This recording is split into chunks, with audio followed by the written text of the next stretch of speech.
Welcome to Digital Dialogue, a Calhoun Community College podcast. We're your hosts, Caitlin McKee and Lauren Brown. In today's episode, we're going to talk about accessibility with Dr. Ina Smith. Who is awesome, by the way. Very awesome.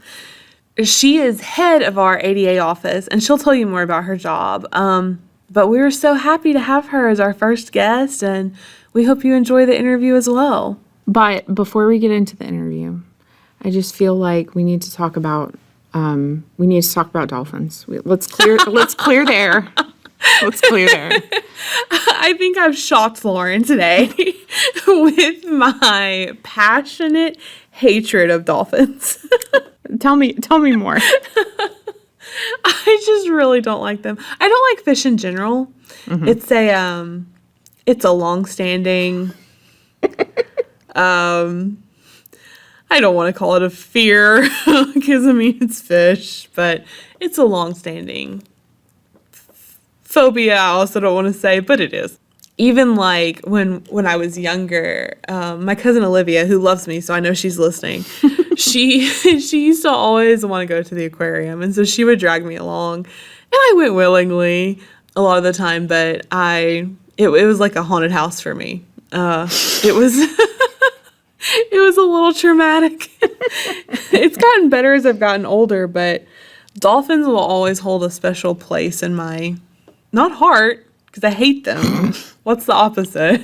But yeah, so I just think it's crazy because people they love dolphins. They want to pet dolphins. They want to swim with dolphins. Right. But dolphins kill sharks. In a fight between a shark and a dolphin, dolphins win. There's something very wrong with that. Mm-hmm. Right. I will never understand.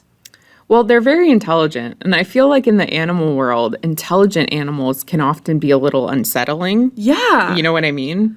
Like octopi, right? Oh, they're very intelligent. Yeah, they're very smart. they are. And it makes it a little weird, right? It makes them a little weirder than they already are just as a creature.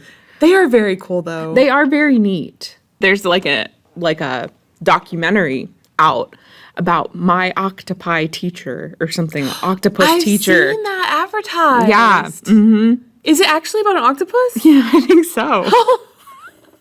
I'm going to have to watch that now. This guy has a very deep connection with this one particular octopus. Oh my goodness. Or something. That gives me the heebie-jeebies. I don't like it. Yeah, it's fine. We all connect with different things on different levels, but I don't think, it's kind of like there are people that have pets that it's like, I don't understand how you're forming a connection with that particular thing. You know what I mean? And I know exactly what you're thinking of in your head when you say that. A snake is up there. I have been talking about wanting a snake for a few months now, and Lauren just gives me death stares. Do not you get a snake. Because here's my fear. The snake is going to get out. It's going to hitchhike in a purse or in a bag or in a backpack, and then it's going to come into work with Caitlin, and then I'm going to have to kill her pet with my own bare hands. You're going to, strangle it? I might. It depends on the situation. Is it coming after me? No, it would not come after you. Do you know that? I do. Satan's hand puppet wouldn't come after me? It would not. Do you know most snakes, even coral snakes that are super venomous, they don't come at you. Even there was this guy who did research on cottonmouths or water moccasins. They're the same thing. And are they, by the way? I'm pretty sure. Oh, crazy. I might be wrong on that, but I think they're the same. Okay. But yeah, so they are supposed to be known to chase people. Yes, a big thing. Mm-hmm. That's a myth. It was only still a large percentage compared to other snakes, but if you ran across one in the wild, there was only a 30% chance it would actually run you down. Wow, that's a huge chance. Okay, but there's 2/3 of the chance that it wouldn't. And it might have been less than that. Okay, I guess when you think about it 1 in 3, it's kind of a lot. Yeah. Yes, indeed. But people talk about them like they're just going to see you from afar and chase you down. That's true. Because, like, in movies and stuff like that, it seems very like a targeted attack. You know what I mean? So, it's not Like, that. they're, like, hunting. Right. Does that make me feel better? Like, not really. But, you know. But it's also, I'm not getting I'm not getting any snake because my husband says absolutely not. I'm closer to getting a second dog than I am a snake. But yeah, like, I'm not going to get like a Riki Tiki Tavi cobra. Yeah, no. Please. Very cool snakes, though. They're very smart. Again, unsettling, right? I like snakes, so it's less unsettling than the dolphin. I really hate dolphins. The passion. Yeah. The passion. Yeah. When I was a senior in high school, maybe a junior, I don't remember, we went to Panama City for band. And cool kid forever. And we went to, like, they have like a little SeaWorld knockoff situation. Okay. And, like, I begged to not have to go to the dolphin show, and they made me go anyway. Aw. And I cried. I was miserable the whole time. And my best friend, she was, like, volunteering to go pet it. And I'm like, you are crazy. Yeah. Get back up here and sit down. I would have thought that it would have made your heart so happy to see them in captivity. No, I'm not that mean. But you hate them. I do hate them. But they don't deserve to be in captivity. Oh. Blackfish really did a number on me. Oh, yeah. Yeah, because I like whales, but it's just not, it's not okay. I don't think SeaWorld should be a thing. No. Anti. I appreciate their awareness kind of side, like they're wanting to help people appreciate these animals, but, like, really, we can't do this in another way. When you're talking about the whole ocean versus what anything human could provide. Oh my gosh. Exactly. You know, exactly. it's insane. Yeah, so Caitlin hates dolphins. Next week we'll talk about what Lauren hates. We kind of already did, snakes. Yeah. Although, like, I don't have, like, deep-seated hatred for many things. I don't know. I'll have to think about that. You don't have the, like, passion behind it. Right. I have a list of things that make me irrationally angry. Oh. So maybe we'll talk about that next week. But, quick note about today's episode. So the interview portion of today was recorded earlier, and we had some technical difficulties. So our guest sounds great. Caitlin sounds great. I sound as if I was shoved in a closet. Like, it sounds like a very distant Lauren. So she wasn't, I swear. Right. She was sitting at the table with us.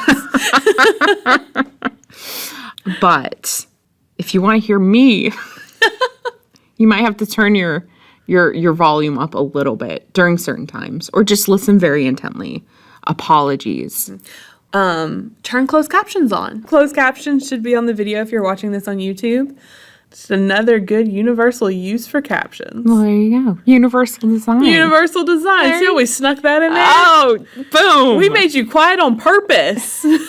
Just to prove a point. It wasn't technical difficulties at all. It was a clever ploy to get you to use captions. That's right. We're just really trying to drive the point home. All right, but on to our interview with Dr. Smith. Hope you guys enjoy. I'm Ina Wilson-Smith. I am the director of the Office for Student Disability Services /ADA, and I'm the Title IX coordinator for the college, as well as coordinator for contracted counseling. Okay, so first question. What does a typical day look like for you? That's funny. Typical day. Right, is there a typical day, right? No. I'd say I have a lot of paperwork and a lot of meetings. And every morning I start out, I look at my calendar, and at the end of the day I look at it and think, that did not go the way it's planned by any means whatsoever. But no, I'd say typically I start with reviewing and approving any paperwork. That's just a good time to do it early in the morning, usually approving student ADA accommodations. That's usually interspersed with a lot of student faculty questions. Don't get as many drop-ins, but people will call, they'll email, and it could be anything from counseling to an ADA question, faculty trying to interpret an ADA letter, something like that. Okay. And then I try to complete some sort of professional development just a little bit every day, whether it's a review of a college policy that's for my office, or I try to read an article or participate in a training. And I mean, thank goodness for webinars, because you can start and stop those, or you can always get the recording. So, right. And then if there's any downtime, no. Never. We never have downtime. We're busy all the time. So I use that to review any open files or archive any closed files. Awesome. What are some common accommodations that you see? I'd say the most common ones are the request for extended time. Sometimes distraction, the student will request distraction-free testing. There is no distraction-free, right. So ours is worded as distraction-reduced. And then the ability to audio record lectures. Those would be the most common. So what are common fears associated with entering college for students with ADA accommodations? If they're coming directly from high school, they may have had a case manager or a personal aide that was a part of their IEP or their 504. And like I said, that's when they're coming right out of high school. So, and those aren't really typically considered reasonable accommodations that the college provides. So students have to learn to advocate for themselves a little more. And, they're finding that out in the process of getting their paperwork from us. So that can be really intimidating. So I think that's one of the reasons a couple of years ago we changed our process so that if an instructor gets an ADA letter for a specific student, we have the instructor reach out to the student. So, they're required to initiate that contact, and that takes away some of the initial fear and pressure on the students and kind of helps them ease in. The student's required to reach out, or the instructors? The instructor. Okay. Could you explain a little bit what IEP and 504 are? Why would you ask me that? Because I don't know. Right. I don't either. So IEP is pretty much a high school terminology, or not high school, K-12 terminology, and it's an individualized education plan. I hope I've remembered that correctly. It can have a lot of the accommodations that we provide in college, but what I usually notice with those is there's a team that has determined those for the student. So it's the student, there's usually somebody, a collaborative teacher, the parent is usually involved in that, and maybe a couple of other teachers from the school, but they will have anything from student should get extra time, maybe student can have a personal aide, things like that.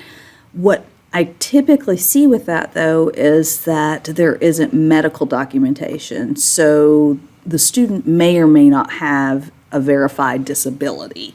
And they've just recommended those for the student. The student needs a little extra help. With the 504, that implies that there is medical documentation to support whatever they're requesting. And 504s do carry over to college.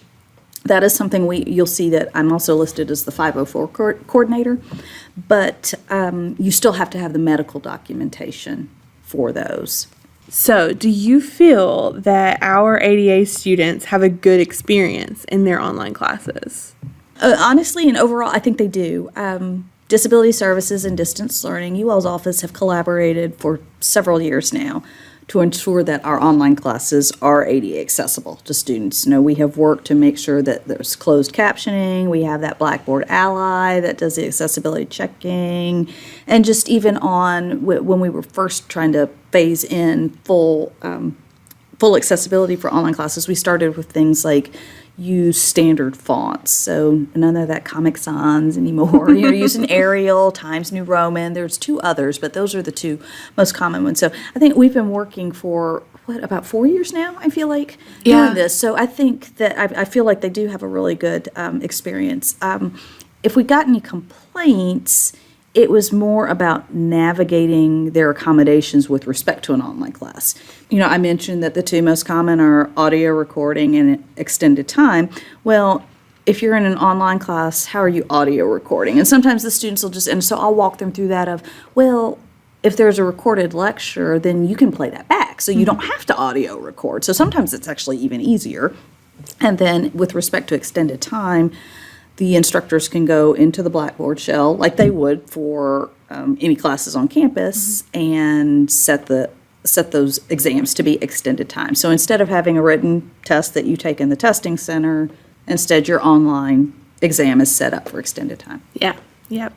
And we do see that a lot in our office where we have instructors who contact us to help them set up an exception for a test that gives just 1 or 2, however many students they need, extended time, which is usually time and a half, correct? And great, that's great, because when they call me and ask me, I always say, why don't you call distance learning?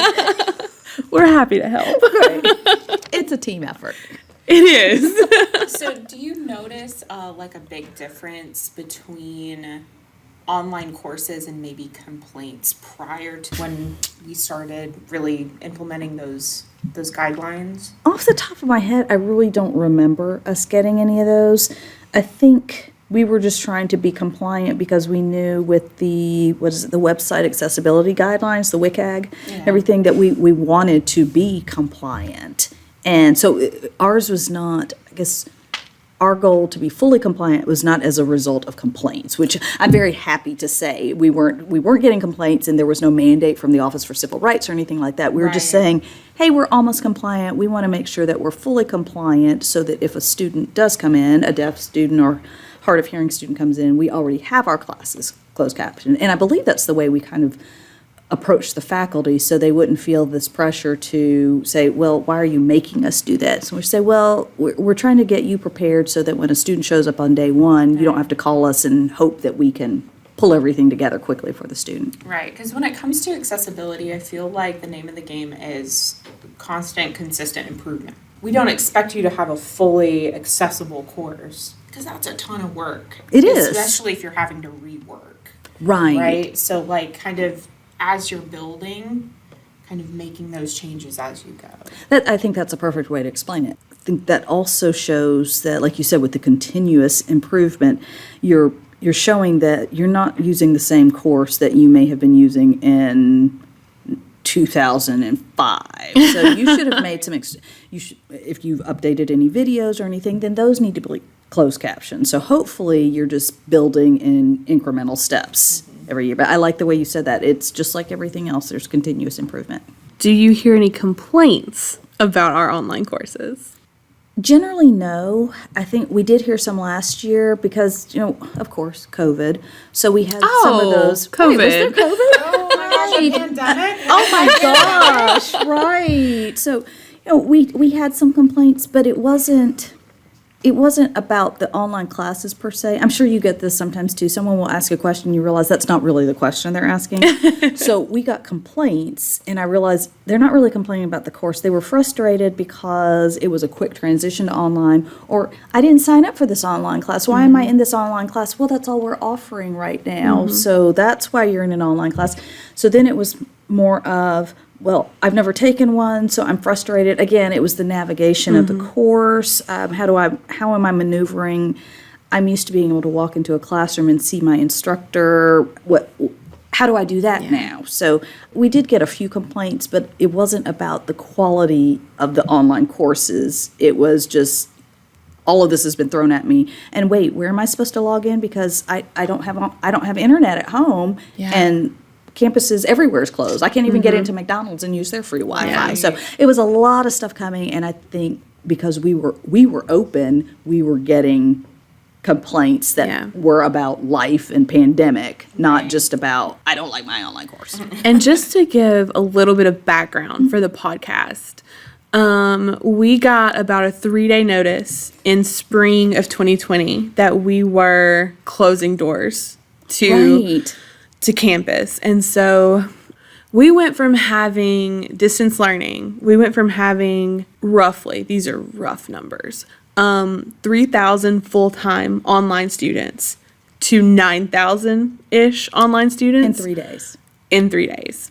So, I mean, it felt like overnight. And so, that's a lot of students that weren't prepared to take Right. online classes. And I think if I recall correctly, that was right around St. Patrick's Day, and we were thinking it was just a 3-week. Yeah. We were all just going to have a really long spring break. We'd be back right after Easter. So even then, if your perspective was like ours, we were telling our students, okay, this is just for a few weeks, just so we can continue your learning. So just kind of work with us to kind of make it work, like a patch, I think. And then 3 weeks later, we realized, oh, no, this is going to go on for a while, so we need to make these patches more of a permanent. Yeah. So like you said, it was a lot. And really communication was just trying to communicate this to all of the students and faculty, too, because faculty had a big role in that. Yeah, well, because we have a lot of faculty who don't teach online on a Right. regular basis, who, then... it was kind of up to our instructional designers, Lauren being one of them, to kind of jump in and train faculty who were strictly face-to-face to teach their whole course online. Well, and I think going back to your question about the complaints, when we would explain that you've got Professor X over here who has never taught an online class, and we'd explain that to the students, so we'd say, they're learning with you. They are half a step ahead of you. They know how to mute and unmute, okay, and turn on their video. So, that's where we are, and I think that mitigated a lot of things when everyone understood that this was not a gotcha. We were not trying to trap anyone and everything. Yeah. Well, thanks. We went off on a COVID tangent there, but we'll get back to accessibility now. not? I know. Well, it's so hanging over our heads all the time now. So, do you feel our instructors and staff do a good job at accommodating students' needs? Oh, yes. Just unequivocally, yes. Our instructors, our support offices work really hard to get any student, the services that they need. And that doesn't matter if they have a diagnosed disability or not. We want to help students. We want to help them succeed and maneuver through college and matriculate through and go on to careers or further education. And I think anyone who works here knows that that's what our primary role is. We serve and support students. Absolutely. Student success is our number one priority. All day long. Okay, so what do you wish you could tell faculty about our students with ADA accommodations? I would say don't flip out. Don't panic when you get that ADA letter. I know there are some who've been here for a while and never gotten one, or it's been a while since they've gotten one, whatever the situation. Don't panic. And I think I would say also don't second guess the letter. If it's not in the letter, the letter is the contract of our office with the student of what is a reasonable accommodation. So we have to abide by that. And if there's something in the letter that does not work with your class, and when I say doesn't work with your class, it either compromises your course objectives or your academic integrity, you need to convey that to the student and probably to our office, because there may be questions with other students as well, because then we need to figure out what we're going to do, because we have to serve that student. But don't just do a knee-jerk, oh, we can't do this. Mm-hmm. Those are the things that can get us as a college into kind of murky waters. And, I don't like to throw out OCR and the Office for Civil Rights, but we try really hard to mitigate any of that. Right. So I would say just communicate with us. I would rather you call with a question than tell a student an absolute no, and then us have to backpedal. So as far as the letter goes, if it mentions in the letter that the student has the ability or rights to record the face-to-face lecture, and the student also then says, oh, and I also need extended time on this test, but that wasn't in the letter, they don't get extended time. And that's a perfect example. So, no, they would not automatically get extended time. The instructor would need to say, well, you're going to need to go back to the ADA office and talk to them about that. And from my end, our office may request more documentation, or we may review what they already have and say, oh, yes, we see that there is a call for that. We try really, really hard when that medical documentation comes in to do a thorough review of each one, so that we give all of the accommodations that are appropriate at that time, so that we don't have situations like this. But we also don't want to over-accommodate. And I'll give you a quick example. Some people, you mentioned time and a half. Yes, that is the standard for extended time. Well, we've had students who had IEPs that provided double or even triple time.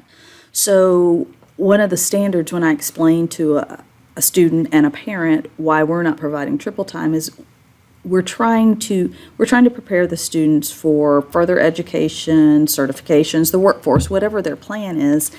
And some of the professional exams, such as the LSAT, do not allow more than time and a half. So we don't want to put you in a situation where you're accustomed to triple time all of this time, and then all of a sudden it gets yanked out from underneath you. Right. So we try to look at what's going on out in the workforce with certifications, things like that. So I haven't had this question in a while, but I remember in the past I have gotten students call who were under the impression that time and a half also meant extended time for like writing assignments or, essay, like their deadline was longer than the other student's deadline. Can you talk about that a little bit? Sure, why not? So that is that I would say if you had asked me what's the most common question we get after a student has their letter and they've used it for maybe a couple of weeks or something, that would be it. I thought my extended time was for my assignments. So as a result of that, we looked at our letter and said, well, we understand the letter, but maybe it needs to be clarified. So I met with a few faculty, and I believe I met with your office too, and just said, please review this letter. Let's rewrite that. So now it states in there that, and I don't have one up in front of me, but it says this is not an extension deadline for assignments in the syllabus. And I tell the students this is for in-class assignments only or your exams and quizzes. And that's the way we've written it. And some students will say, they kind of preemptively file complaints and say, well, what if I'm assigned something on the first day and it's due the next class? And I said, well, usually you don't have much more than a syllabus assignment, maybe. But if you do, let me know. We'll reach out to the instructor. But again, like you said, it is not an extension of deadline. Wow, it's like you were in my mind. And you're right. And I would like to say that one of the reasons you may not be getting that call anymore or that question is because we reworked our letters. Yeah, and I didn't know you guys had done that. And I'm sure that is why. Glad that worked out for you. Perfect. Thank you. Yeah. And thank you so much for coming today and talking to us. Is there anything else that you might want to say about ADA accessibility? I would just say, again, like I said, don't panic when you get those. I think every situation, every student is a little bit different. So you may have two students with the same letter and they essentially the same services. I don't want to say the same letter.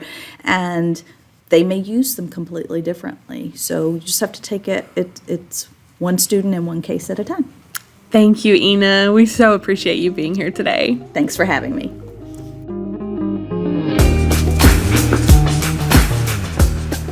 For today's Tech Corner, we're going to talk about captioning in Chrome.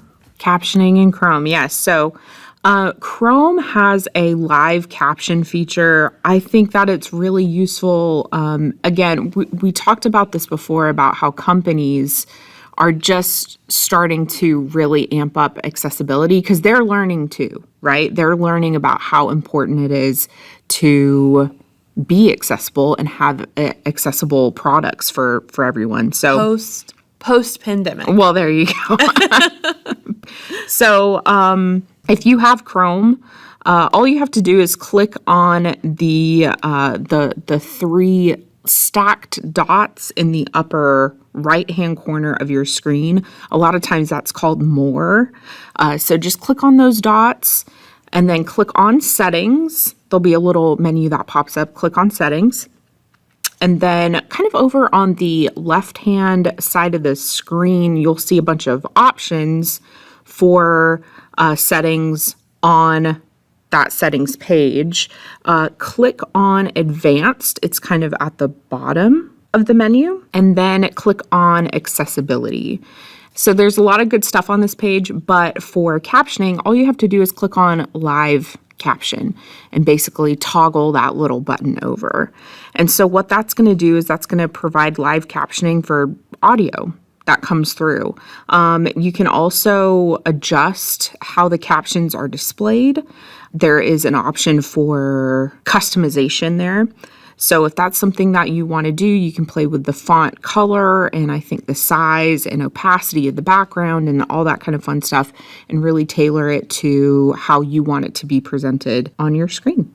So Lauren, does that mean like any video that you're playing, streaming, it works too? Yeah. So this should absolutely work for any video or audio file that's streaming through your Chrome browser. Awesome. Yeah. So it's pretty neat. And again, this is fairly new. I think it just kind of hit about 6 months ago. Yeah. So, And free, I'm assuming. and free, absolutely free. It's just a built-in setting within Chrome. And if we haven't said it before, I'm pretty sure we have. Chrome is the preferred browser for everything. Yeah. Firefox is okay. It has its special moments. Yeah. In our little tech world, at least. Yeah. But yeah, please use Chrome. Chrome is king. All right, so that is it for this week's Digital Dialogue. Thanks to our guest, Dr. Ina Smith, Yes. for coming and helping us. Absolutely. Ina was amazing. I hope you guys enjoyed listening to her and all what she has to say. She is a wealth of information, and we were so glad to have her as our first guest on Digital Dialogue. And again, if you guys have any questions, shoot us an email at digitaldialogue@calhoun.edu. And we will be happy to answer you back or include your question, maybe in a future episode. Yes. Yes. Thank you. We will see you next week. Bye.